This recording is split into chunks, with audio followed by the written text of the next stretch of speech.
Teacher Anjali. I hope you all are doing well. Friends, अभी तक हम जनरल में क्वेश्चन नंबर 5 तक डिस्कस कर चुके हैं। अब मैं आपको क्वेश्चन नंबर 7 एक्सप्लेन करने वाली हूँ। क्वेश्चन नंबर 6 आप अपने आप से कर सकते हैं क्वेश्चन नंबर 7 को समझने के बाद। फिर भी अगर किसी बच्चे को कोई क्वेश्चन नंबर 6 में प्रॉब्लम होती है तो मैंने इस वीडियो के एंड में वो डाल दिया है, आप उसको वहाँ से रेफ़र कर लीजिएगा। बट मैं आपको सजेस्ट करूँगी कि इस क्वेश्चन को बहुत ध्यान से समझिए, देखिए और उसके बाद उस क्वेश्चन को खुद से ट्राई कीजिए। तो चलिए क्वेश्चन नंबर 7 स्टार्ट करते हैं। सबसे पहली एंट्री है हमारी, deposit in bank for opening a current account 10,000। अब देखिए बैंक में डिपॉजिट किया है 10,000। यहाँ पर कौन कौन से दो अकाउंट इन्वॉल्व हैं, एक हमारा कैश अकाउंट है और दूसरा बैंक अकाउंट है। अब यहाँ पर जो कैश है वो बैंक में डिपॉजिट हो रहा है, इसका मतलब कैश कम हो रहा है और दूसरी तरफ बैंक का बैलेंस इंक्रीज़ हो रहा है। तो हम बैंक अकाउंट को डेबिट कर रहे हैं और कैश अकाउंट को क्रेडिट कर रहे हैं। वाई? बिकॉज जो एसेट इंक्रीज़ होती है उसको हम डेबिट करते हैं और जो डिक्रीज़ होती है उसको हम क्रेडिट करते हैं। नेक्स्ट ट्रांजेक्शन देखिए, विड्रॉन फ्रॉम बैंक। बैंक से विड्रॉ किया। अब जस्ट इसकी ऑपोजिट ट्रांजेक्शन है। अब जब बैंक से विड्रॉ किया है तो बैंक का बैलेंस तो कम हो गया है और कैश का बैलेंस इंक्रीज़ हो गया, इसीलिए हमने यहाँ पे कैश अकाउंट को डेबिट किया है और बैंक अकाउंट को क्रेडिट किया है। मैं बार बार यही कहती हूँ कि जनरल करने से पहले अपने rules of debit and credit को प्लीज़ फॉलो कर लीजिए, बिकॉज यहाँ पर rules of debit and credit ही काम आएंगे। अगर वो क्लियर नहीं है तो इन क्वेश्चन को सॉल्व करने में आपको प्रॉब्लम होगी। अगर आपने rules of debit and credit की वीडियो नहीं देखी है तो ऊपर आई बटन पे आप क्लिक करके वो वीडियो देख सकते हैं।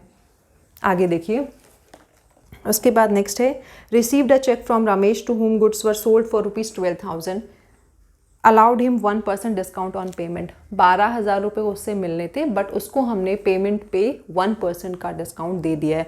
इसका क्या मतलब है कि अब जो वहाँ से अमाउंट मिल रहा है वो 12,000 माइनस 1% ऑफ 12,000। तो एक्चुअल जो अमाउंट अब रमेश से हमें मिल रहा है वो मिल रहा है 11,880। तो हम चेक्स इन हैंड अकाउंट को डेबिट करेंगे 11,880 से, बिकॉज वो उतने की ही पेमेंट कर रहा है। डिस्काउंट अलाउड अकाउंट को हमने डेबिट किया 120 रुपीज़ से, बिकॉज ये जो डिस्काउंट अलाउड है ये बिजनेस के लिए एक्सपेंस है और एक्सपेंसेस को हम क्या करते हैं, डेबिट करते हैं। हमने रमेश का जो अकाउंट है उसे क्रेडिट किया 12,000 से, बिकॉज जो उसका एक्चुअल जो ड्यू था वो 12,000 ही था। तो यहाँ पर जो ड्यू था वही हम दिखाएंगे। ये 11,880 हमें मिल गया है और 120 हम उसको डिस्काउंट ऑफर कर रहे हैं।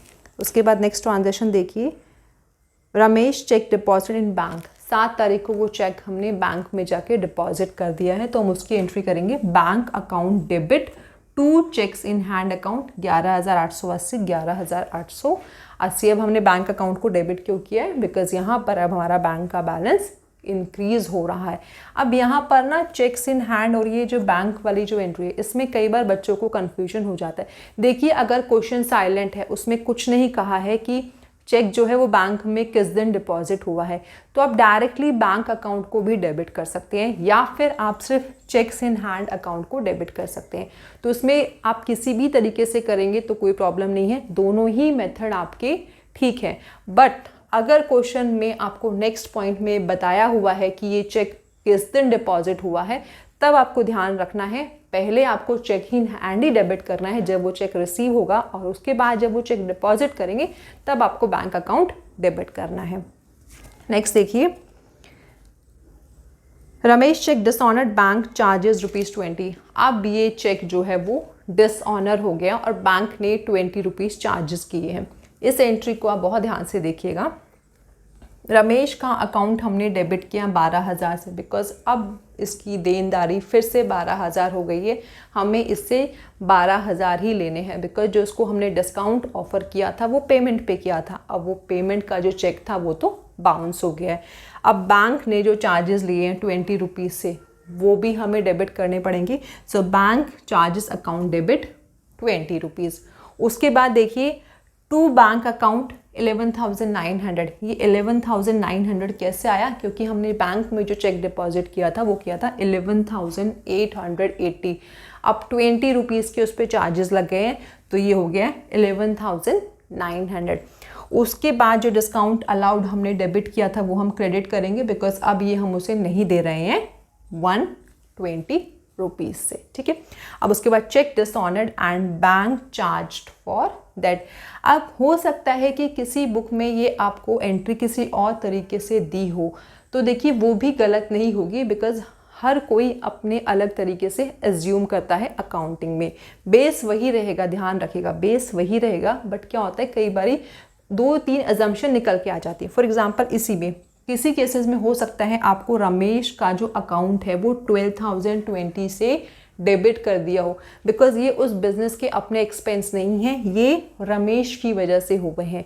तो हो सकता है आपको रमेश का जो अकाउंट है वो 12,020 से डेबिट मिले, तो वो भी तरीका ठीक है। उसके बाद आगे देखिए, Ramesh settled his account by issuing cheque including 60 for interest 12,080। अब रमेश ने अपना जो अकाउंट है वो सेटल कर दिया है और 12,080 का चेक दे दिया है।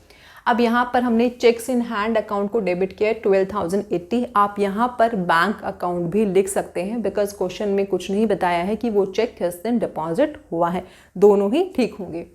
टू रमेश 12,000, बिकॉज उसका जो अमाउंट था वो कितना था 12,000।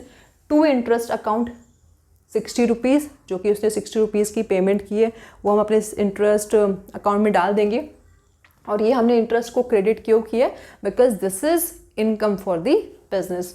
To bank charges 20। अब जो बैंक चार्जेस हमने यहाँ 20 एक्सपेंस थे 20 रुपीज़ के, वो हमारे वापस आ गए, इसीलिए हमने यहाँ पर क्रेडिट कर दिया। अभी जो मैंने आपको एंट्री एक्सप्लेन की थी, अगर इसको उस तरीके से करते तो क्या होता, यहाँ पर 12,080 ही आता और रमेश में 12,020 आता, इंटरेस्ट अकाउंट में 60 आता और ये बैंक चार्जेस की एंट्री यहाँ पर नहीं आती। तो दोनों ही तरीके ठीक हैं, आप जिस भी तरीके से चाहे उससे कर सकते हैं, बट नीचे स्टार मार्क करके ज़रूर मेंशन कर दीजिएगा अगर कहीं पर इस तरीके की कन्फ्यूजन वाली सिचुएशन आती है कि आपने क्या एज्यूम किया है।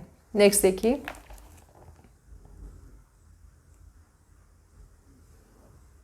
कैश डायरेक्टली डिपॉजिटेड बाय राजा इन बैंक अकाउंट 8,000। अब डायरेक्टली किसी ने बैंक में डिपॉजिट कर दिया है, आपके पास कैश नहीं आया है, डायरेक्टली आपके बैंक का बैलेंस इंक्रीज हुआ है, तो हम क्या करेंगे, बैंक का अकाउंट डेबिट करेंगे। किससे मिला है, राजा से, और उसका अकाउंट हम क्या करेंगे, credit 8,000। Cash directly deposited in bank. Narration का आपको बहुत ध्यान रखना है।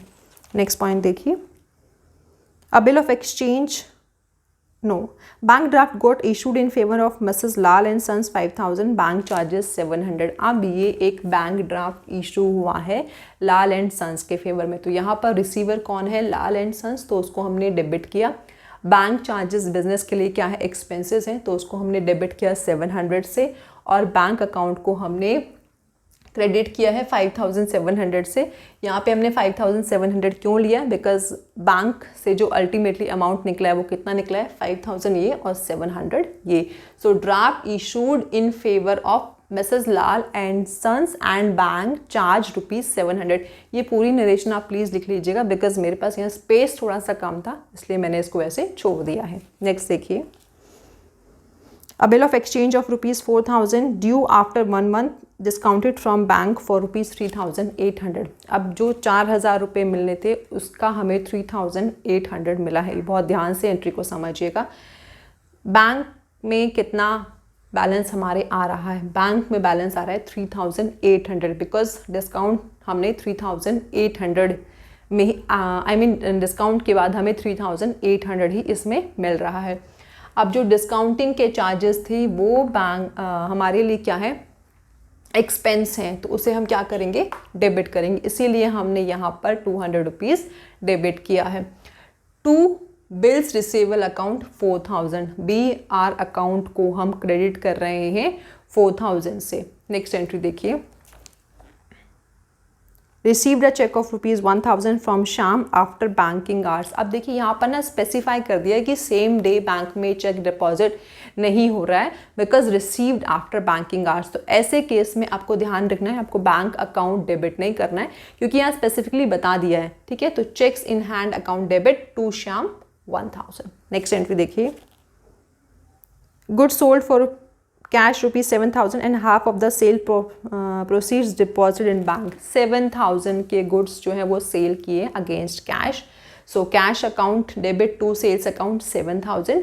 अब उसमें से हाफ जो है वो बैंक में डिपॉजिट किया है। So bank account debit to cash account 3,500। अब आप ना इन दोनों की जगह एक सिंगल एंट्री भी पास कर सकते थे और वो एंट्री भी सही होती। वो एंट्री क्या होती है हमारी? Cash account debit 3,500, bank account debit 3,500 to sales account 7,000।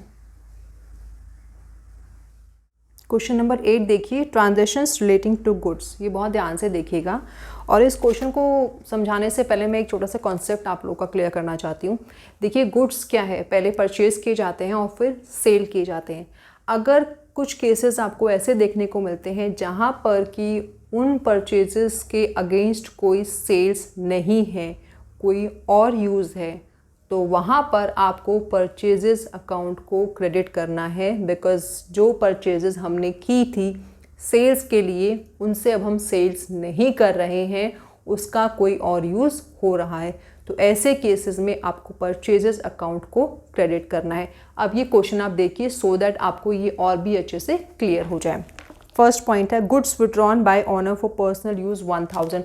अब जब पर्सनल यूज़ की बात आ गई है तो इसका मतलब क्या है? ये ड्राइंग्स है। तो हम क्या करते हैं? ड्राइंग्स अकाउंट को डेबिट करते हैं। और जैसा कि मैंने अभी बताया गुड्स को विड्रॉ किया गया है, यानी कि ये जो परचेजेस थी इसके अगेंस्ट में अब सेल नहीं हो रही है, तो हमें क्या करना है? परचेजेस अकाउंट को क्रेडिट करना है। सो टू परचेजेस अकाउंट, नरेशन मैंने यहाँ नहीं लिखी है बट आप लोगों को नरेशन लिखनी है। आप लिखेंगे goods withdrawn for personal use.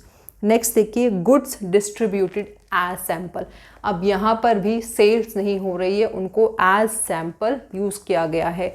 तो हम क्या करेंगे? सेल्स प्रमोशन अकाउंट को डेबिट करेंगे बिकॉज ये बिजनेस के लिए एक्सपेंस है, और हम क्रेडिट करेंगे परचेजेस अकाउंट को। नेक्स्ट ट्रांजैक्शन देखिए गुड्स गिवन एज चैरिटी। अब चैरिटी भी बिजनेस के लिए क्या है? एक्सपेंस है, और जो ये गुड्स हैं उनके अगेंस्ट सेल्स नहीं हुई हैं, जो परचेजेस हैं उसके अगेंस्ट सेल्स नहीं हुई है, तो यहाँ पर भी हमें क्या करना है? परचेजेस अकाउंट को क्रेडिट करना है। तो हमारी जो एंट्री होगी वो होगी charity account debit to purchases account. Next point देखिए timber used for making office furniture ₹5,000। Assume that the firm is a timber merchant. अब यहाँ पर जो फर्नीचर बनाया गया है वो टिम्बर से बनाया गया, और वो जो फर्म है वो टिम्बर की मर्चेंट है। दैट मीन्स उसकी ये परचेजेस थी और उस परचेजेस के अगेंस्ट उसने सेल ना करके खुद के ऑफिस के लिए एक फर्नीचर बना लिया है। तो इसकी एंट्री हो जाएगी furniture account debit. Furniture account को डेबिट क्यों कर रहे हैं? बिकॉज ये असेट है, असेट इंक्रीज होती है तो उसे हम डेबिट करते हैं, और यहाँ पर हम परचेज अकाउंट को क्रेडिट करेंगे। नेक्स्ट ट्रांजैक्शन देखिए गुड्स डिस्ट्रॉयड बाय फायर। अब यहाँ पर जो गुड्स हैं वो फायर से डिस्ट्रॉय हो गए हैं, इसका मतलब वो वाली परचेजेस सेल्स में कन्वर्ट नहीं हुई है। तो हमारी एंट्री हो जाएगी loss of stock by fire account, क्योंकि ये बिजनेस के लिए लॉस है तो उसे हम क्या करेंगे? डेबिट करेंगे to purchases account. Next transaction देखिए goods lost in transit. Same उसी तरीके से होगी जैसे ऊपर किया है हमने। Loss of stock in transit account debit 2,000 to purchases account 2,000। ये वाले बहुत इजी हैं, एक बार अगर आप इसको ध्यान से समझेंगे तो आप बहुत इजीली इन्हें सॉल्व कर सकते हैं। बस एक ही चीज़ ध्यान रखनी है कि वो वाली परचेजेस जिसके अगेंस्ट सेल नहीं हो रही है, कोई और यूज़ हो रहा है, तो उस केस में हम परचेजेस अकाउंट को क्रेडिट करते हैं। नेक्स्ट क्वेश्चन देखिए, ये क्वेश्चंस हमारे रिलेटिंग टू फिक्स एसेट्स है। देखिए फिक्स एसेट्स कुछ ऐसी वाली एसेट्स हैं या कुछ ऐसी फिक्स एसेट्स हैं जिनको कि स्टार्ट करने के लिए उनके ऊपर कुछ एक्सपेंसेस इनकर करने होते हैं। फॉर एग्जांपल मशीनरी है, मशीनरी आपने सिर्फ परचेज कर लिए तो उसके बाद आप उसे यूज़ नहीं कर सकते, उसमें आपको कुछ इंस्टॉलेशन चार्जेस भी देने पड़ेंगे, उस मशीनरी को उनके यहाँ से अपने यहाँ तक लेके आने के चार्जेस भी देने पड़ेंगे। इसी तरीके से कोई ऑफिस की आपने बिल्डिंग ली है, उसमें आपको काम कराना पड़ेगा। तो ये सारे जो एक्सपेंसेस होते हैं हम उस पर्टिकुलर फिक्स असेट के अकाउंट में ही डेबिट कर देते हैं, इनको हम कैपिटल एक्सपेंडिचर ही ट्रीट करते हैं। दैट मीन्स जो भी असेट है जिसके अगेंस्ट में ये एक्सपेंसेस इनकर हुए हैं, आपको वो असेट अकाउंट डेबिट करना है, ना कि वो एक्सपेंस अकाउंट। ये क्वेश्चन देखिए सो दैट आपको ये पॉइंट और भी अच्छे से क्लियर हो जाए। सबसे पहला है paid repairing charges on existing machineries. अब मशीनरी है उस पर रिपेयरिंग की ज़रूरत है, तो अगर वो रिपेयरिंग नहीं कराएंगे तो क्या वो मशीन चलेगी? नहीं, वो मशीन हमारी असेट है, उस असेट को चलाने के लिए हम उस पर रिपेयरिंग चार्जेस दे रहे हैं। तो यहाँ पर हम रिपेयरिंग चार्जेस का अकाउंट डेबिट नहीं करेंगे, हम मशीनरी का ही अकाउंट डेबिट करेंगे, बिकॉज इस तरह के जो एक्सपेंसेस होते हैं हम उनको कैपिटल एक्सपेंडिचर ही ट्रीट करते हैं। तो हमारी नरेशन हो जाएगी machinery account debit to cash account. यहाँ पर भी मैंने नरेशन नहीं लिखी है बिकॉज स्पेस का थोड़ा सा प्रॉब्लम था, लेकिन आपको नरेशन लिखनी है। नेक्स्ट पॉइंट देखिए, परचेज्ड अ न्यू मशीनरी। अब एक नई मशीनरी परचेज की है, बिजनेस में असेट आई है, so machinery account debit to cash account. Cash account को हमने क्यों क्रेडिट किया अभी तक हम बहुत बार समझ चुके हैं ये चीज़, तो आई होप अब मुझे बार बार ये आपको बताने की ज़रूरत नहीं है। नेक्स्ट देखिए, paid freight and carriage on machinery. Similarly ये भी वही एक्सपेंसेस हैं कि मशीनरी इनके बिना चालू ही नहीं होगी, बिकॉज हमें मशीन को अपने ऑफिस में लेके आना है, तो उसके लिए फ्रेट और कैरेज के चार्जेस भी देने पड़ेंगे। So machinery account debit to cash account. Next देखिए, paid installation charges on machinery 5000। अभी मैंने आपको एक्सप्लेन किया था। सो हम क्या करेंगे, इसमें भी वही एंट्री होगी, machinery account debit to cash account. Then purchased a second hand machinery, ये भी आपको आता है, मशीनरी अकाउंट को आप डेबिट करेंगे और कैश अकाउंट को क्रेडिट करेंगे 18000 से। Paid repairing charges on above machinery, जो ऊपर हमने सेकेंड हैंड मशीनरी परचेज की है उस पर रिपेयरिंग चार्जेस दिए हैं, तो वही एंट्री होगी machinery account debit to cash account 2500। Now let's see question number 10 which is based on adjustment entries। ये भी बहुत important जो है टॉपिक है जनरल का, इसको बहुत ध्यान से आप लोग देखिएगा बिकॉज इसमें से क्वेश्चन ज़रूर आएगा। अब देखिए, एडजस्टमेंट एंट्रीज़ वो वाली एंट्रीज़ होती हैं जो कि पास की जाती है ईयर एंड पे, जिससे कि प्रॉफिट और लॉस की करेक्ट फिगर हम लोग निकाल सके। तो ये किस तरह से की जाती है वो इस क्वेश्चन की हेल्प से आपको बहुत अच्छे से क्लियर हो जाएगा। तो क्वेश्चन नंबर 10 देखते हैं।